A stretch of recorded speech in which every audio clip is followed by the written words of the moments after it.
Hello, everyone, and welcome to Opus Studios. Thank you for joining us today with our webinar, How to Build L&D Programs That Franchises Will Love. I'm joined by two awesome panelists and L&D experts and also Opus customers. We have Lauren Mendenhall from Life's Food LLC, which is a Five Guys franchise, and Cassie Miller from Craveworthy Brands. If Hey, it's your everyone. first If it's your first time attending an Opus webinar, questions and comments are always welcome. By now, if you are new to Riverside, you should be able to find the chat pretty easily. Feel free to pop any questions in that you might have. I'll make sure that our panelists get to them throughout the session. If you want to join the call, you have the option to request a live call-in, which would bring you into the studio so that you can ask your question face-to-face. No pressure to do a live call-in. And if you need to jump off at any other point, then you will get a full recap on our blog post-session, so no pressure. Thanks for tuning in. Quick coverage of what we'll go over today. We're going to discuss a lot of franchise-centric training topics. So we're going to go over trends, talk about ways to increase franchisee engagement. Really great. We have two panelists coming in presenting perspectives from the franchisor and the franchisee side. How to fit together different trainings. So thinking of every format available to you, on-site training, location-based, and also digital training. And then how to measure success beyond engagement in a franchise environment. Before we introduce our panelists, I just want to quickly intro that if you're new to Opus, Opus is a learning management system designed for the frontline workforce. So if you have any questions about Opus or would love a demo, feel free to connect with me at the end of the webinar. My email is sarah@opus.so. Without further ado, I'd love to introduce our panelists. Cassie, I'll kick it off to you. Thank you, Sarah. Hi, everybody. I am Cassie Miller from Craveworthy Brands, the VP of Training. We're a parent company that has 15 brands nationwide. We represent about 200 locations, and out of those 200 locations, about 60% are franchise owned. So I'm the Vice President of Training for the parent company and support those franchisees out in the field. Cool. And I'm Lauren Mendenhall. I lead our learning and development at Life's Food LLC. Like Sarah mentioned, we're a franchise of Five Guys. We have 25 locations, mostly in North and South Carolina, and a handful in Tennessee. So happy to be here. Great. Just a quick FYI, if anybody notices any technical issues, feel free to voice those in the chat. If the session gets choppy at any point or if you can't hear any of us, let us know. Cool. So for the first part of our webinar, what I'd really love to dive into is just setting context and the current trends in franchise training. So Lauren and Cassie are here to provide context on the current state of training, talking about how they're removing barriers to enrollment. I know that Opus plays a huge role in terms of getting training into the hands of your entire frontline workforce, and then also the priorities that differ between franchisor and franchisee. Something that we constantly hear in the field is just the rub and the tension between the corporate and the franchisee-owned locations. Something that we have been thinking about a lot as Opus continues, or as we continue to take on more franchise customers, is how to make sure that Opus fits like a glove within their organization. So Cassie, I'd love to kick it off to you. Craveworthy has so many brands, and I think every time that I open up LinkedIn, there's a new brand that's been acquired. What has your experience been in terms of managing the complexity of different brands and products and processes? Absolutely. Kind of a loaded question, and every day it's changing for us. But there are definitely some complexities. Of course, the corporate side, when we acquire brands or create new brands out in the field, we create this training, deploy it, and rock and roll. But with franchising, especially having 60% of the locations out in the field being franchise owned, we've got to find middle ground, and we've got to remove the barriers to training. So when we went through how we were going to be able to support the franchisees, we really needed to do a couple things. We needed to remove barriers to enrollment, right? Get their teammates on the training that we create to make sure the brand standard's out there. We had to make sure they had accessibility to reporting, making sure they can see where they stand in the training world. but also making sure that they understood how the training program works. So we take a lot of time with our franchisees and make sure they understand the training platform that we're providing to them from ultimately the franchisor. So a lot of the state of franchise training is making sure that we meet them in a place that they need to be and give them the support that they need so they can do their hiring, they can do their training in their own locations. Thanks, Cassie. Lauren, I know that as a franchisee, you are constantly thinking about how to maintain standards and consistency across all the locations. From a franchisee perspective, what is, and only managing locations under one brand, what are your priorities? What have your priorities been like for the past year? Yeah, good question. I think priorities from a Five Guys corporate level and a Life's Food franchise level have to go hand in hand. You know, we're handed down as a franchise a set of standards from Five Guys that we adhere to through their training platforms, and we get a lot of support from them on that.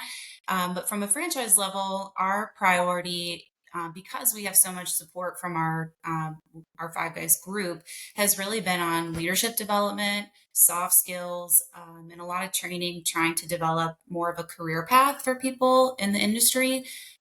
So Five Guys does a good job of managing what we call like our burgers and fries training, how to make great burgers and great fries.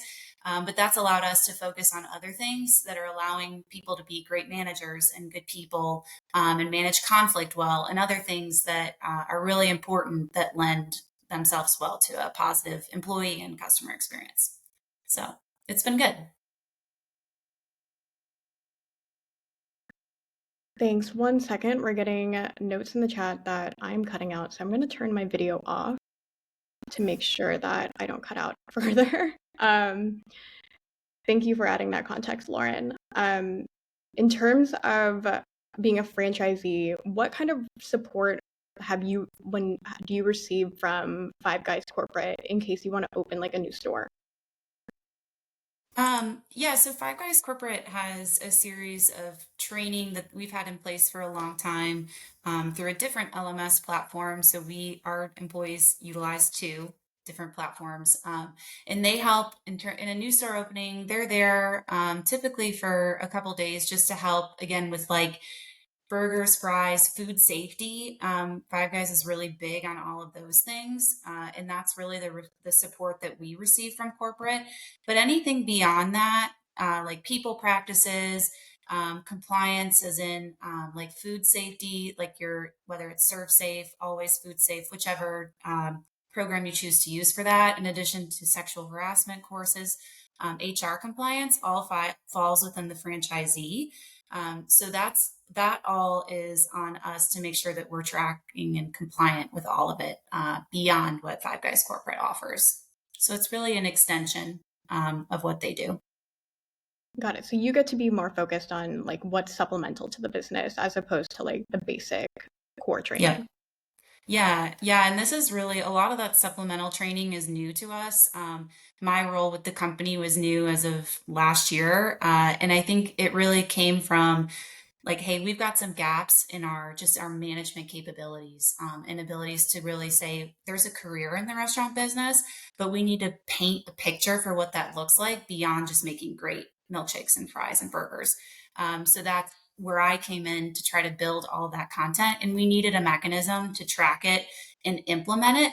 And for us, and for a team of one, doing a lot of the implementation, we have some trainers, personal trainers that do a lot of the field work, but our learning and development team is a team of one. It had to be super seamless. So that's how we landed on Opus to help roll that out. That's awesome. This is super timely. We have a question in the chat from Kathleen asking if you could talk more about your decision to use a different LMS over the LMS that Five Guys uses, and how do you offer their content along with yours and manage the difference? Yeah, good question. The thing that I liked about Opus, as a franchisee who doesn't have a huge budget to go out and create a lot of content, is it was super easy to create courses. And the thing we use a lot is Opus's in-store check-ins. So we do a lot of shoulder-to-shoulder training and use Opus as a verification tool to make sure that our teams really do understand the training that they're getting from our trainers, our district managers, any above store leadership. And all of those things can be built into a comprehensive module. So it's more than just the other platform was a little more traditional, and then offers a lot of video and question training. I didn't have the capability to build a lot of videos on my own. That's not something we could do. So it had to be something easier that could be built with a team of one without a camera. So that's how we landed on that. And it's been pretty seamless, honestly, from our teams. So not without a few bumps along the road, and we learn from those things. But in general, our teams have been very receptive. That's awesome. Great question, Kathleen. I want to dig a little bit deeper. So initially I mentioned this sort of rub or tension that comes between corporate or the franchisor versus the franchisee in terms of just engagement, getting buy-in, making sure that standards are being met across the board. Cassie, in our kickoff call, you sort of mentioned that like ensuring the content is relevant is the first priority, but like removing the like we don't do that here. Can you say more about that? Absolutely. At the root of everything we build at Craveworthy, I like to partner with a lot of my franchisees. If it's the owner, the operator, or maybe even the multi-unit in the franchise world for that specific market, I'll partner with them in the pilot phase. So I think a lot of the times that rub that you're talking about can come from just throwing things down from corporate or enforcing things and not actually getting any feedback or making sure that the context is relevant to the franchisee. So, for example, when we were rolling out with one of our brands, we have a Kansas City franchise multi-unit that he was hugely vocal in making sure that it made sense to their operation. There's a few things they do slightly differently than the corporate locations, but I was able to assist and customize that and listen to the feedback, get their buy-in before we actually rolled it out to everybody so that they were able to take away the phrase, oh, we don't do that here, right? As soon as a franchisee says something like that, when it comes to like training material, any type of standard operating procedure that gets sent down from a parent company like Craveworthy, you don't want to lose the credibility. So getting them involved before you even launch has really helped us remove that rub and remove the friction because we're partners in this, right? The goals are all the same to be successful. And ultimately, we're a franchise first company that supports the franchisee. So what can we do to remove that so that they have seamless training systems and that it aligns with the brand and we can scale that brand nationwide and 200 locations. So That's great. I mean, we are constantly in our webinars talking about like feedback, getting buy-in. How do I win people over, get them to like not only have a seat at my table, but vice versa, like get them to invite me into their operations and into how they do these things. In terms of working with franchisees who maybe are a little bit less, receptive to feedback from corporate, what other strategies would you like recommend, or what has worked for you in the past? there's ultimately a layer of relationship building and trust, but any franchise organization are going to have those individuals that may not necessarily you have that strong relationship with. So a lot of the times we've leveraged our franchise business partners or franchise multi-units, someone like Lauren that's out there in the franchise world, to have regular check-ins, have regular, hey, this is what we're seeing from our perspective. Here's the information. I'd love for you to take this, work with that franchisee. Maybe we can move the needle on what we're trying to accomplish, if that's completion rates, if that's measuring retention, or whatever the case may be. But it's partnering with people that are out in the field.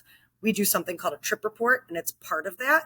So when, franchise business partners or even our corporate multi-units are out there in the field, it's no more, is this SOP happening? Did we make this appetizer correctly? Do we make this drink correctly? But there's also that training check-in too. Are we completing training? Are we keeping our rosters clean in our training LMS? And are we making sure that the retention is there? Can we interview the most recent hired person and see if they learned the information that's out there? So it's really a two-way street of working with them and not just one way of information that just keeps coming down the pipeline. You've got to work together to ultimately reach the goals and make sure that it's effective. That's such great insight. I really love the way that you kind of broke that down in terms of, okay, we have training check-ins to make sure like, is what we built and what we've had in place working still? And how do we track that? By talking to the most recently hired employee. Lauren, I know that you receive a ton of support from Five Guys. You have another LMS that you work with, but also field trainers that will visit you on site to kind of support as needed. What Cassie described, does that resonate with you at all as a franchisee? Yeah, for sure. That sounds very similar to the relationship that we have with Five Guys and how they, when the corporate trainers are in the store, that's typically a lot of what they're looking for is standards within the brand, food safety, all of things that are very important. And so I definitely resonate with that. And our team really was hungry for more beyond, like I've called it before, beyond the burgers and fries training, and that's allowed us to kind of pick up the pieces and run with it. So it's more of a partnership, like Cassie alluded to, with the franchise or the brand specific content, because that's all good and it's important that our team and the standards are consistent from store to store, and then across the brand beyond our franchise as well. So that's all good stuff, and totally resonate with that. Yeah, something you also mentioned that stood out to me was your role or the job that you have now didn't exist a year ago. Can you say more about that?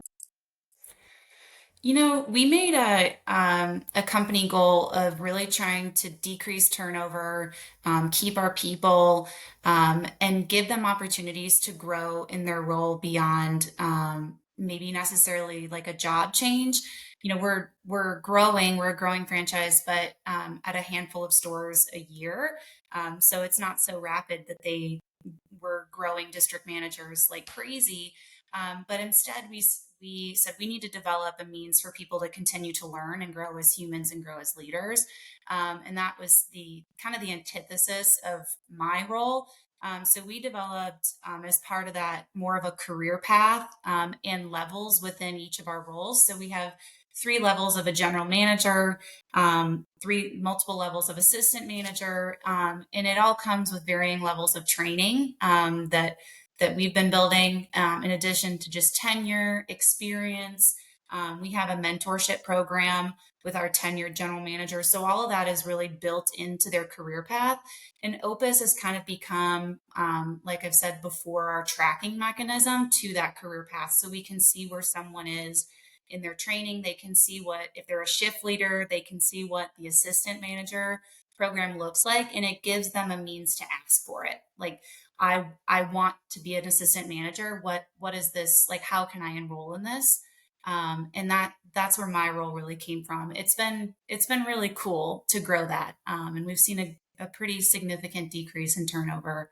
Probably not as a result of just this. We've done a lot of other good things, but I like to think it helps. For sure. Also, manager training, I think, was like the number one or one of the top areas of focus from our L&D survey that we conducted earlier this year. I think that Hmm. employee development, also, as Cassie mentioned, making sure that restaurants are a place that people want to work at. I think talent development, manager training, leadership training has all become really top of mind. Are there any other trends that you can think of that have been really um, I guess, have been like top priorities for you, for each of you this year? I think like the micro learning isn't necessarily a new trend, but it certainly is newer to our team, and it's been really well received. I think because it can be consumed quickly, and absorbed well, and the means of training on their cell phone, or their desktop is also, if they want to, is also really helpful. So I think that's a good trend. And then the leadership training, is has been really like a cool trend as well. I think that anyone's fighting for like great customer experience and getting return customers. And I think with great leadership comes great team members. So really coming full circle on all of that is certainly something we focused on. Yeah, micro learning is not a new trend, but it's almost more important than ever. Social media has basically trained our job pool to get information incredibly quickly and move on. Right? So gone are the days of the detailed long training manuals, sitting at a booth, watching videos. It's gone. So that trend in micro learning has been around, but it's really got a front seat. The other thing I see in trends in training, both in the franchise world and in the corporate world, is basically how we validate that the learner is retaining the information. So no longer do we do these gigantic tests at the end of training. So you go through server training, you get to the end and you got to take this huge test to be let out on the floor by yourself. So we actually don't do that anymore. We pepper in quick quiz questions. We pepper in those manager check-ins, right? Shoulder to shoulder, seeing how they're doing instead of waiting till the very, very end. Because that's going to allow us to coach and redirect quickly if we see that the information's not being retained versus waiting until all the way at the end of training and then being like, oh, we got to go back to that from day 2, whatever the case may be. So I'm seeing a lot more of that validation throughout the process versus waiting till the very, very end to say, okay, you're good to go, or you need more training. So. For sure. I agree. Yeah, on that note, I mean, it's funny, microlearning isn't the trend. It's more like social media and the rise and influence of social media and also catering to the needs of a younger workforce has changed. A lot of the topics that we go through in our webinars all kind of center around this idea of like, okay, we're adapting to a different workforce. Everything from like soft skills development has come up as a massive need in the sense that like the restaurant talent isn't what it used to be. Like people are coming in with a need to be trained on basic soft skills like guest service and communication, time management. Is that something that you've also noticed in your own training programs? Yeah, for sure. I think we've noticed all of those things. And it just takes a different level of patience to make sure that we're addressing all of those things and not assuming that someone comes in and knows a lot of those basic skills. And so it's been an adaptation over time. I think we're still getting used to it. But yeah, it's important to not assume. Agreed on all of that. Yeah, absolutely. Cool. I want to make sure I pause for questions before we move on to our next section. One question that came in from our registrants was around creating a franchise training program from scratch. If you had to do it over again from day one, what are like 3 things that you would prioritize? Cassie, I'll kick this one off to you first.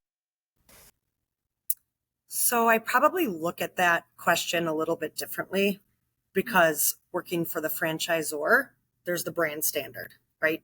I probably would get my franchise partner, if that's the owner or maybe a multi-unit for that market, involved probably sooner in the process. I think I probably spent a lot of time in the past building out the material and building out, the strategies and not bringing them in sooner into the process so that I wasn't working backwards or losing time backwards. Because like I said before, that building the relationship with them, we want their buy-in in a pilot phase anyway. But I'm ultimately going to bring it back to the brand standard. So it's finding a nice, a nice mesh of what the franchisee needs versus what has to be, like the non-negotiables that need to come down from the brand. So, building it from scratch, I definitely bring them in to the process a little bit earlier so I can have their input and insights. Totally. Lauren, I know that something that you're focused on a lot within Opus is, like you said, talent development, of making it clear that there is like a career pathing. So it's interesting, like when I look at the training in Craveworthy Brands versus Life's Food, Cassie is very heavily focused on like that day one and getting you ramped up. And then Lauren, I think yours is more of like, okay, you've made it 30 days from here on out. from your perspective, where do you think your focus will be, or how do you see yourself developing training programs using Opus after that? Yeah, I think we're starting to evolve. We're about a little over a year into our Opus journey, and I think we're starting to evolve into a little more day one content with our team that's really focusing more on customer service. And focusing on those things. Five Guys does provide some customer service video content, but I think it's really more about verifying and coaching and offering exceptional customer service, especially for people who are new and have never tried us before. And that's all up to us to offer that. And so we are focusing a lot on that. We've kind of dubbed the month of August as training month to get our teams trained up on all of that. And then September and October shift into competition month. That's really trying to focus on, are they retaining what they learned and putting it into practice? Are we seeing any kind of results or trends as part of what we're doing? So I think that's kind of been how we've shifted that training. But we also have a lot of stuff like, especially for our general managers, if they're new to Five Guys, they haven't grown up through the business with us. We really focus on what we call their black shirt certification, which is their standard Five Guys training that they get from day one. They do that first.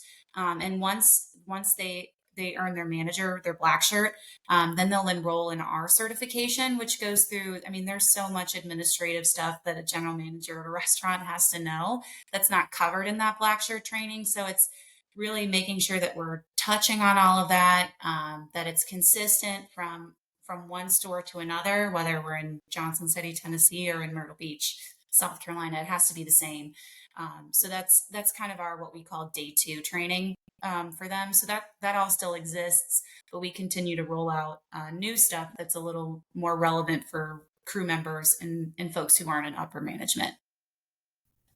I can't stress enough, and you said it, Lauren, that the learning management system part is just one part of the training experience, regardless if it's new hire training to, like you're talking about with black shirts, right? We have to incorporate, an entire training ecosystem, those check-ins that's shoulder to shoulder, what's happening in the four walls. The LMS is just one small part of that. Yeah, super small, albeit important. Thank you both. I want to move on to the next section and discuss best practices. So we had a long kickoff. I tried to boil down everything onto like a few best practices that you can both see eye to eye on. In our last webinar, we talked about continuous learning and everboarding, and probably the biggest topic within that webinar session was around buy-in.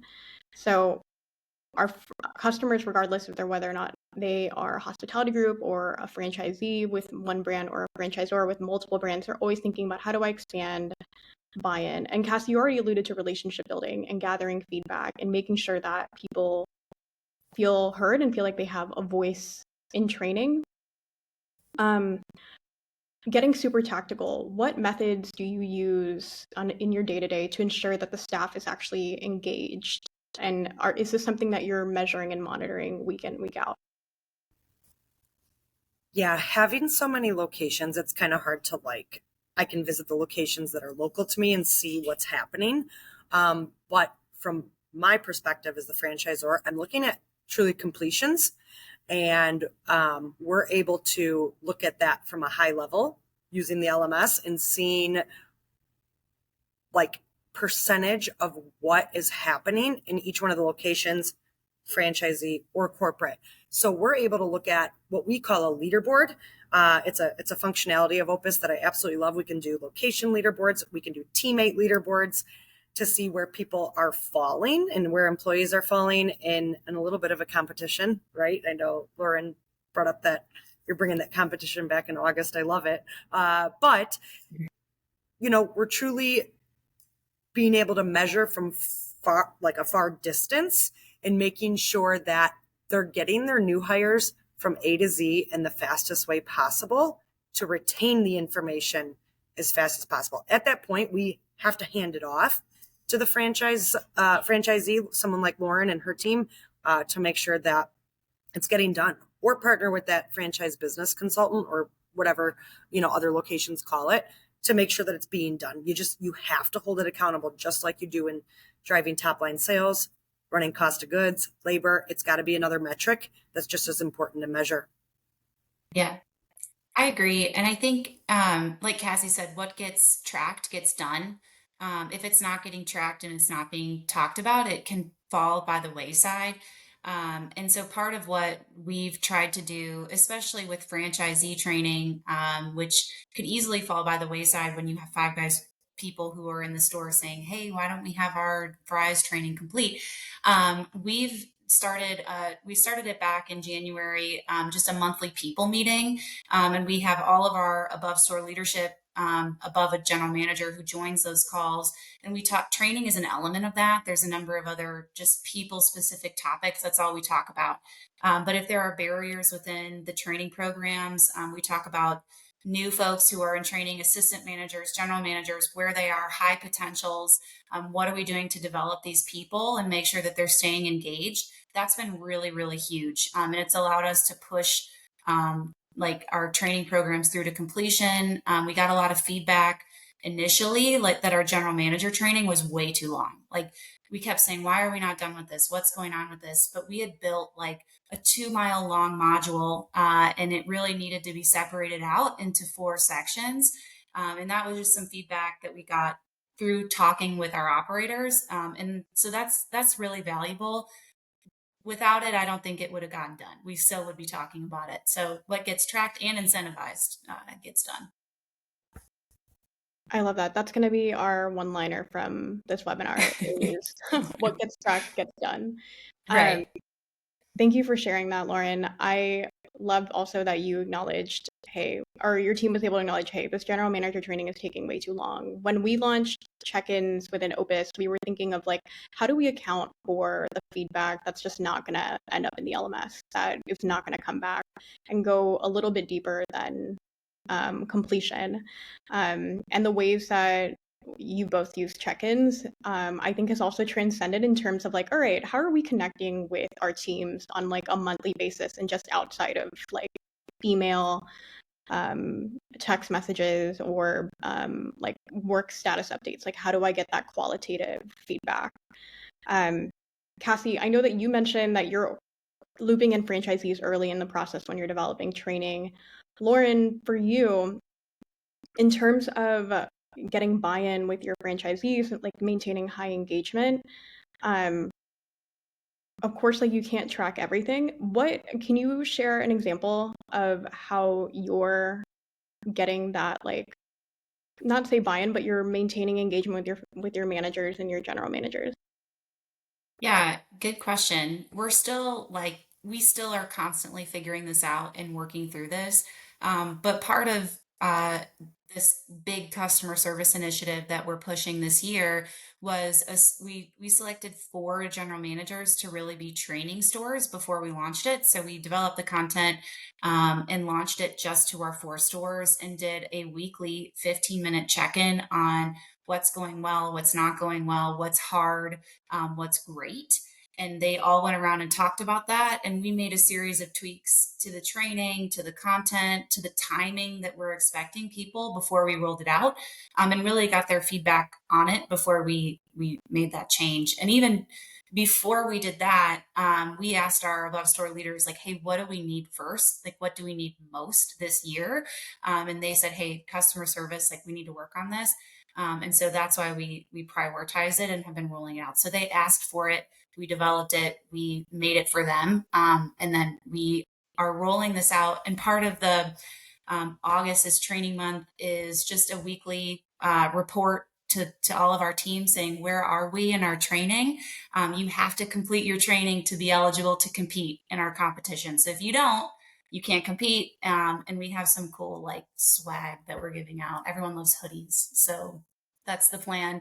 And so I think that incentive and the reason to improve their, the customer service within their 4 walls is super important, especially when they can see all of each other's performance.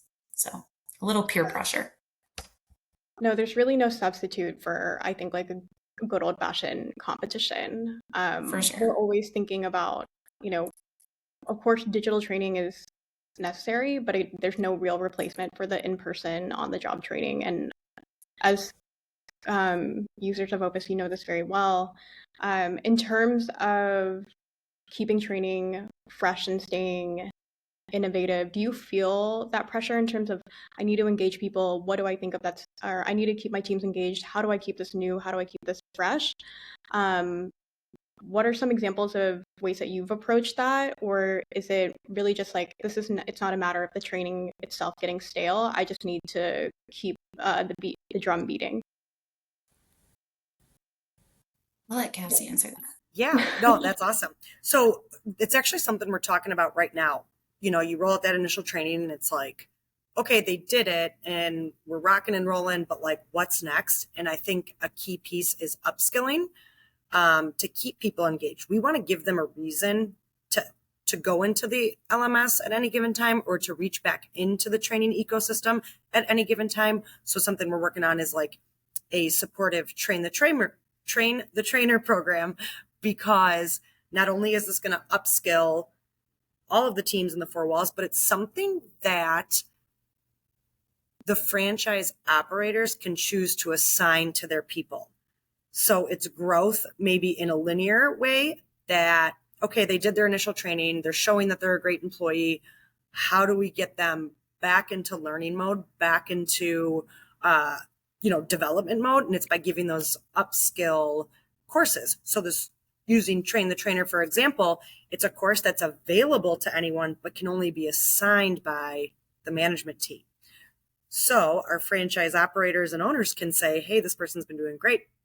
I'd love to give them a promotion. Let's get their skill set a little bit better with all the things that fall into becoming a trainer, an in-store trainer. And they're able to assign them those things. And that way it keeps them engaged and it keeps them staying in the training ecosystem, because it's not one and done. Training never is. I think of painting the Golden Gate Bridge. By the time they're done painting and they get to the end, you have to start back over at the other end, because as soon as you're done and you launch it, you got to keep it fresh and exciting. It can't just sit there. That's a great metaphor. You can't see my face, but I'm smiling really hard right now. That's a really great insight. Lauren, in terms of the work that you do with Life's Food, I noticed that a lot of the training or a lot of the work that you're doing is happening within, like you said, the four walls. Do you think that that lends to it being more focused on like talent development? Like there are things where, like you said, and Cassie sort of said, is also like the LMS is just one tiny piece. So you have to fill in the gaps elsewhere. Yeah. Yeah, I think our trainers and our district managers, when I say our trainers, we have two trainers that are employed by our franchise group that are really responsible for our franchise standards. And so they're going in and they're making sure our team knows how to interview and hire based on our core values. They're talking to them and coaching on that. They're coaching them through how to run a great Admin Monday and the processes and procedures we do for that. So a lot of that is four walls training. But what we found was that, and we've been obviously doing this since we got into the restaurant business, but what we found was that from store to store, it varied dramatically what general managers were doing, the role of the assistant manager, what shift leaders were expected to know. And so transferring one person to another store, the expectation is that they know something, but then they really didn't. So offering the training through Opus, and really like a lot of those check-ins in the format through Opus has allowed that standardization to take place so that everyone within the company is on the same playing field. The expectation for an assistant manager is the same. So if they were to go from one store to another, which happens fairly frequently, then they're ready. There shouldn't be a ramp up period if they've already been trained. So that a lot of that does have to happen within the four walls. It's hard to build course content specific for that, but we just have to give our training team the framework to know like what is important, what are we training on, what are we tracking, and make sure that we hit it. Thanks for shouting out Opus again. I know we've mentioned check-ins a lot, and I would love to do a demo of check-ins so that it really hits home. But you're right. Something we've seen with a lot of customers who, when we launched check-ins, was they realized they had all of this training that was happening that just wasn't accounted for and wasn't really being consistently done. Regardless of whether or not you have really amazing managers in every location, there is a level of standardization down to like the way things are awarded and how they're scored that will really make a difference. And I think just build confidence within the teams themselves. I want to make sure that we spend some time talking about franchise business consultants or franchise business partners. Cassie, you mentioned working with your FBCs. Can you, first of all, define in your words what a franchise business consultant is at Craveworthy? Absolutely. They are similar to a multi-unit we have on the corporate side, but they stay away from all those things that we don't give any guidance or feedback or anything to the franchisees on. Those franchise business consultants, people call them, and so many different regional directors of operations on the franchise side. There's a bunch of different names, but ultimately they're the key person between the corporate, maybe parent company or parent brand, to what the franchisee is doing out in the field. So a lot of times this person is the one making sure that the standards are being met. They're kind of the liaison between the headquarters and parent company to what's happening in the field and the franchise ownership. So they're very similar to how a multi-unit would be, like a regional director or a market manager or anything like that. They just are much more educated on the franchise relation side so that we take out the pieces that we don't want to advocate on or we don't want to provide support on. Not that we don't want to, but you can't. So they're able to, partner with the franchisees to make sure that the information is getting down, they're being held accountable, they get those visits from them, and that they're part of the bigger picture. So they're really that liaison between the locations and the home office. That's beautifully said. It's a great definition. Lauren, does that translate to you in terms of like how you've interacted with, I guess, those FBCs or whatever their title may be from Five Guys? Yeah, we actually call them the same thing. I think the name's changed a couple times. Yeah, it's the same relationship. They pop into the store and are really, again, checking brand standards, food safety, all of those things that are super, super important. And they do all the tracking of that stuff. So if we're behind on any of our training, that's part of their reports that they send out. We have a good relationship with our FBMs in our stores as well. It's a good symbiotic relationship, and they're always looking for, like, if one franchise group is that they oversee is doing something really cool and different, they're really good about sharing ideas with us or with other groups and saying, hey, so and so is doing this, have you given it a shot? So it's a cool way to learn about what other folks are doing across the brand as well. And I think those relationships are just as important as the relationships someone like me or other departments at the home office build with the franchise owners and operators. We also have to have a strong relationship with the franchise business consultants because we all have the same goal, but we want to make sure that we can hold each other accountable to what they're looking for in the field and what we're expecting in the home office. So that relationship building, once again, it's just key. It really is. Yeah, for sure. They sound essential to any franchise operation. Want to make sure I pause to our audience. If you have any questions, we are coming up on time shortly, so please feel free to drop them in the chat. We have questions that came in through registration that I've queued up, but if you have any lingering thoughts or something that you want to chime in with, speak now or drop in the chat. Cassie, and I want to stay on this note of franchise business consultants. In terms of maintaining standards between locations, they get to see more than, I think they just have a higher degree of visibility than you. So you listed an example about a Kansas City franchisee who has like slightly different menu and executes a bowl, just the basic SOPs a little bit differently than corporate operations. How would you engage an FBC to kind of be like, hey, like, check in on this, kind of make sure that they're doing it right, but also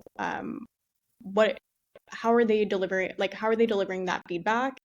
And what does it look like if the franchisee is like, well, this is just the way that we do it here? So that's a great question, because this is a perfect example. We made some changes in our standard operating procedures in the parent brand for the overall brand. And so when a franchisee is a part of that, there has to be some sort of an agreement that they're okay to operate in that world. So before we even got to that point, there was a discussion between the franchise owners and operators, as well as the home office, on where was the leniency and how much was it okay to have your own standards or have those standards tweaked a little bit, or even the menu a little bit. It's not much, just a little bit of a variation based on market preference. So that's the first thing that has to happen. We don't want our franchisees to just kind of do whatever they feel like. We want to maintain the brand standard and consistency across the U.S. But once that's established and approved with our leadership at the home office, that franchise business partner knows exactly what they've been approved to deviate from. So when he walks in there, or she walks in there and knows that they have a slightly different menu, or they have slightly different offerings, or they do something slightly different than the corporate locations, they have to be aware of that. They can't just walk in blind. It will absolutely waste a lot of time if they have to be like, hey, what was the SOP on this? I'm seeing it different here. That's going to lose trust between the franchise business consultant and the franchise operator. So we have to make sure that we train our franchise business consultants on what's happening in franchise markets, in specific locations, and how they're being supported in that operation. That franchise business consultant has to know that the training and the SOP that we developed just for them is alive and well. And that's their standard. If they don't know that, they're going to lose trust. They're going to lose credibility. And then you lose the opportunity to hold the location accountable to the operation they agreed on. So it's a lot of relationship building and keeping that trust. Wow. Thank you for rolling all of our best practices into one amazing answer. Kathleen, I think, has a question for you. Kathleen's business is finishing contracts with their first franchisee. What is one thing you wish you knew when you started that you can share now? Get the franchisee involved when you're building out stuff and get their opinion. You don't have to always take the opinion, but get them involved, because they will tell you their opinion in a good way. But you're better off partnering with them than having to play defense or having to, take steps back. So, you're getting ready to launch that first franchisee. I'm sure you're probably getting ready to do an ops manual and all the stuff that surrounds franchising. Like, take their input. They seem to be an inaugural person to you. So, their input could be valid. It doesn't mean you have to take all of their feedback and incorporate everything they say, but they're going to have a lot of insight being, kind of in the early stages of what you're building. So their input is valid. It's real. And I think it'll go a long way in the relationship building if you incorporate that. So I'd bring them in early on. Yes, absolutely. Earlier than you think. Yep. Agreed. Lauren, I echo that sentiment. that is great advice. Sorry, I spoke too soon. Lauren, from the franchisee perspective, when you need help or when you need to engage a franchise business consultant or franchise business partner, what does that look like for you? Typically we don't really so much anymore. We've been in the business for 15 years, with Five Guys. So we're pretty, when we launch new stores, we actually don't always have Five Guys trainers that are out with us. We used to, in the early days, that was always part of the standard. But as we've gotten bigger, we've managed that typically on our own. But in the past, when we did need help from Five Guys, we had a couple big launches. One of them, we were launching a mobile pickup window, similar to a Chipotle, and they came out and they really helped facilitate some of that stuff for us, and help with some coaching and training. And so they're always there. All we have to do is ask, and a lot of times they're super receptive to that. But as we've gotten bigger and really managed to the brand standards well, and I think, earned the trust of the brand. I don't want to say they've left us alone, but they've kind of they're trusting us enough not to show up, I guess, unannounced or um, just for an audit. It's a much more what I'll call a symbiotic relationship where we're working together just to refine. You're a mature franchisee. You've been around the block, you've done this a few times, and everything. I want to say smooth sailing, but It's not smooth sailing. We still make a lot of mistakes. It definitely happens. yeah, you mentioned that you're currently in the rollout of a big customer service initiative. How did that come about? I think any brand could say that you're fighting for the customer wallet right now. People are making decisions for where they want to spend their money. And I think the experience, in addition to the food, is important. But we use a secret shopper platform. Five Guys does as a brand, and it's been part of our fabric and DNA since Five Guys antithesis. Um, and part of that finding was the experience just with our register folks is so much more important than maybe we even realized. Like the likelihood to recommend is a difference of like 50 points if they have a friendly greeting from the register, which seems super simple. But again, like the workforce now is different than it used to be. And so really training on what is a greeting, what does that look like? Is a nod a greeting? Just all of those things I think really came to light, and we said, hey, this is something we have control over. This is something we can really like hone in with our team and go beyond, just like keep going beyond. And so that was how we got started on that. And we said, let's like build this as part of their career path. Someone can say, I'm customer service certified. They are like an exceptional person at offering customer service within our store, so that those people who are working the register and have high interactions with our customers, we know and are confident that they're consistently offering a great experience. That's not going to happen every time. That's like the dream, right? Like if we could do that all the time. But that's what we're working towards, and we'll see if we get there. I look forward to hearing more about it. Uh, We'll see. Genuinely. Um, Great. I mean, we have 3 minutes left. I want to make sure that everyone in the audience has a chance to ask a question. If not, Kathleen, thank you so much for being our like star audience member today. You've asked really great questions, and I'd also be happy to connect with you afterward or connect with Lauren and Cassie, since you're kind of venturing into the franchise world. For sure.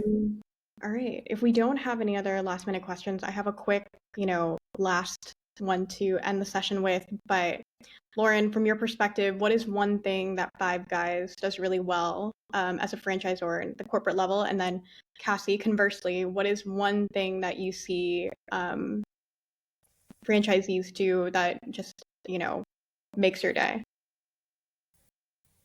Okay. Well, Five Guys as a franchisor does a fabulous job of food safety implementation and tracking. That's been like part of our fabric of our brand for a long time. It's part of what they're trained on, and it's really like intentionally put into our employees' heads from the day that they start, which is really important. So, as a brand, that being something they've invested in has been really, really beneficial for our teams. Amazing. I was Cassie. hoping to get the same question so that I could just think of a response like you do in school, but